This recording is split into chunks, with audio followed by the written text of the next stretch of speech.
그래서 이번 시간에는 리얼리티 캡처를 이용한 SFM 메소드를 사용하는 방법에 대해서 설명하도록 하겠습니다. 특히 이 SFM을 통해서 우리가 카메라의 포즈를 추출하는 방법에 대해서 주로 설명하도록 하겠습니다. 리얼리티 캡처는 상용 프로그램으로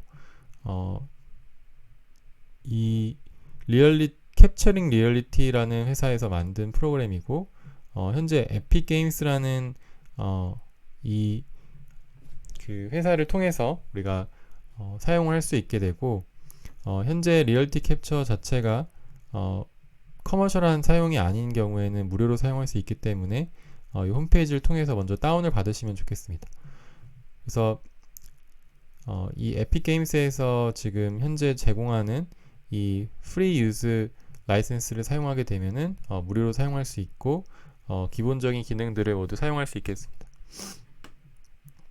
그래서 일단 에픽 게임스에서 제공하는 어떤 다운로드 런처를 통해서 에픽 게임스 툴을 먼저 설치를 하고, 그 안에서 리얼리티 캡처를 설치를 하시면 되겠습니다.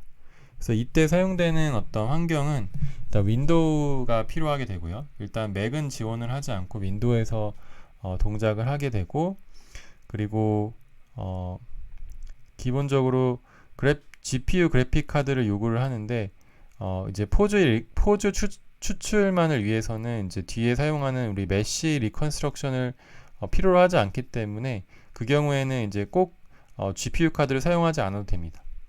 그래서 기본적으로 8기가 램 이상의 PC를 사용하게 되고, 만약에 이제 이 리얼리티 캡처를 사용할 수 없는 환경의 경우에는 아까 제가 말씀드렸던 이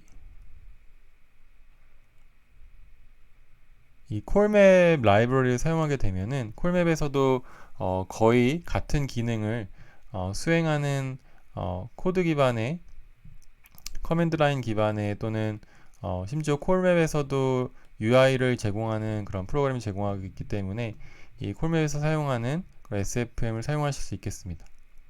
그래서 이번 시간에는 리얼리티 캡처를 이용해서 SFM을 진행하는 방법을 통해서 우리가 카메라 포즈를 추출하는 방법을 설명하도록 하겠습니다.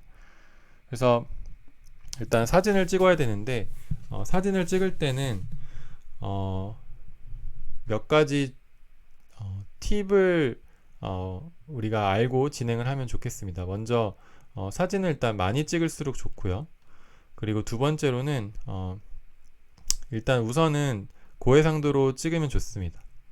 그리고 한 씬을 찍을 때 이 이런 어떤 형상이 있는 이미지가 있다고 했을 때, 이 이미지와 겹치는 어떤 형상이 있으면 이미지와 겹치는 이미지가 최소한 2개 이상 있어야 됩니다. 그리고 많이 겹치도록 여러 장의 사진을 이렇게 찍는 게 좋고요. 그 다음에 사진을 찍을 때 이제 계속 가만히 서가지고 같은 사진을 찍지 않고 조금씩 움직이면서 사진을 찍는 게 좋고, 너무 급격한 어떤 회전, 이래서 여기를 바라보고 있다고 했을 때 너무 급격한 회전보다는 이런 식으로 움직이면서 조금씩 최소한 가로 방향으로 또는 세로 방향으로 움직이면서 찍는 것이 좋습니다. 그래서 너무 급격하게 특히나 30도 이상을 회전하게 되면은 이 SFM 자체가 각도가 많이 틀어진 상황에서 어떤 물체가 이렇게 보이는 게 많이 이렇게 틀어지게 되면은 그 특징점 추출을 잘 못하기 때문에 딥러닝 기반의 방법이 아니기 때문에 이 각도를 너무 회전을 빠르게 하지 않도록 유의해야 합니다. 그래서 조금씩 움직이고 특히나 가로 세로로 좀 움직이면서 각도를 조금씩 바꾸게 되면은 어느 정도 좋은 사진 데이터를 얻을 수가 있겠고, 이걸 가지고 이제 SFM을 진행을 하면 되겠습니다. 그래서 이 리얼리티 캡처 자체가 사실은 3D 모델링을 위해서 그런 목적으로 만들어진 소프트웨어이기 때문에 우리처럼 이 카메라의 포즈만 추정하는 것이 아니라서 굉장히 다양한 기능을 하게 됩니다. 특히나 예를 들어서 어떤 물체가 있을 때 이 물체의 어떤 3차원 정보를 우리가 3D 프린팅이라든지 아니면 AR이나 VR에 사용할 수 있도록 이 3D 스캔을 하는 것이 많은 사람들이 사용하는 목적 중에 하나이기 때문에 이 스캔을 위해서 어떤 메쉬를 만들고 3차원 오브젝트를 만드는 것이 기능이 이제 들어가게 되고, 우리는 그 기능은 이제 여기서는 주로 사용하지 않겠습니다. 그래서 먼저 이 리얼티 캡처를 설치하시게 되면 이런 화면을 보실 수가 있는데, 여기에 일단 사진을 한 폴더에 넣고 이 폴더를 통해서 넣거나 이제 동영상을 찍게 되면은 비디오 시퀀스를 넣을 수 있겠습니다. 비디오 시퀀스를 실행하게 되면은 이 비디오 시퀀스를 몇 초 간격으로 우리가 이미지를 저장할 건지 물어보고, 그 저장한 이미지에 대해서 우리가 또 폴더에 새롭게 만들게 되면서 그 비디오 시퀀스를 사용하게 됩니다.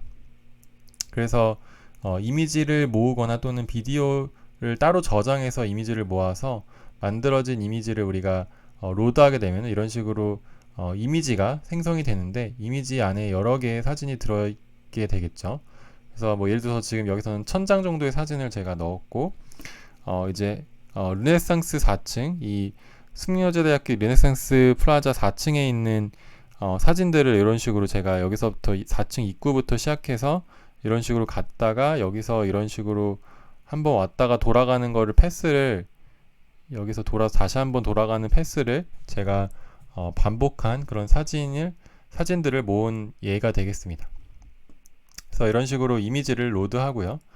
그 다음에 여기에 보이시는 이 스타트 버튼을 통해서 사실은 지금 여러 개의 동작을 한 번에 수행할 수가 있는데, 이미지를 얼라인하고 그 다음에 모델을 칼큘레이트 한다는 건 메쉬를 통해서 3차원 오브젝트를 만든다는 거고, 이 3차원 오브젝트의 메쉬를 조금 심플리파이 하면서 텍스처를 넣고 색깔을 넣은 다음에 이런 작업들을 통해서 나중에 오브젝트를 사용할 수 있게 만드는데, 우리가 사실 시각화를 위해서 칼큘레이트 모델을 통해서 메쉬를 만들어 보는 것까지는 좋은데, 이 뒤에 있는 부분들은 당장 필요하지 않기 때문에 우선은 이 두 번째 탭에 있는 얼라인먼트에서 얼라인 이미지를 하시면 되겠습니다.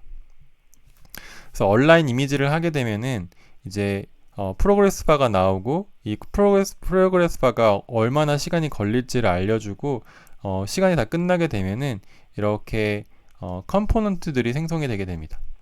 이 생성된 컴포넌트에서 우리가 여러 개의 컴포넌트가 있다는 것은 하나의 컴포넌트로 다 묶이지 않고 어떤 분리된 씬이 연결되지 않은 블락들이 있다는 것을 의미합니다.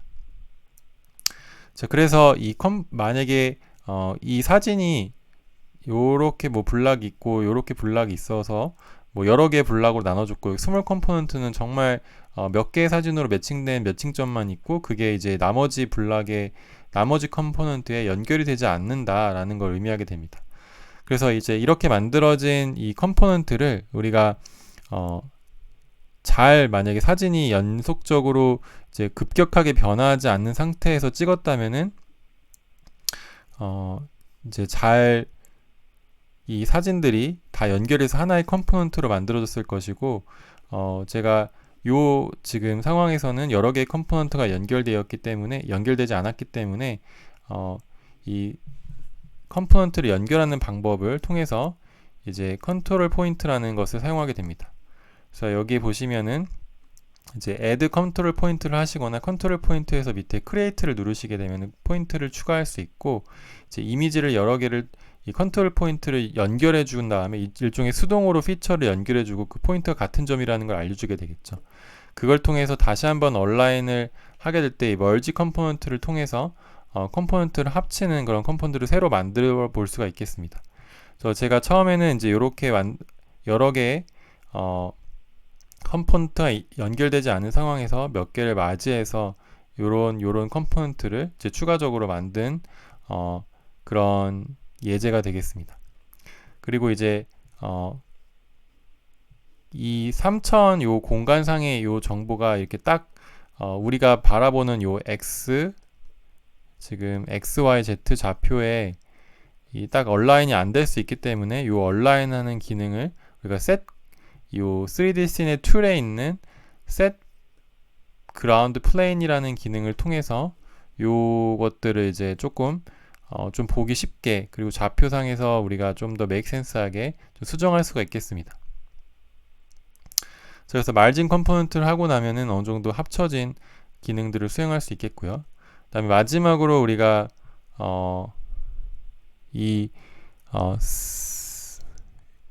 워크플로어에서의 그 익스포트 기능을 통해서 여기에 지금 컴포넌트를 누르게 되면은 이 컴포넌트 밑에 있는 카메라 포즈의 사진들이 있고, 얘를 첫 번째 사진부터 마지막 사진까지 컨트롤 누르고 클릭하게 되면은 모든 사진을 선택할 수 있고, 그 상황에서 우리가 이 익스포트라는 걸 통해서 이 XYZ와 요 피치 롤의 각도 정보를, 그 포즈 정보를 우리가 익스포트해서 CSV 파일로 저장할 수가 있습니다. 그래서 이런 식으로 이제 저장을 할 수 있겠고요. 그 다음에 요 익스포트된 요 정보를 가지고 우리가 학습을 시키면 되겠습니다. 자, 그래서 이 실습을 한번 직접 해보도록 하겠습니다. 다음 동영상부터.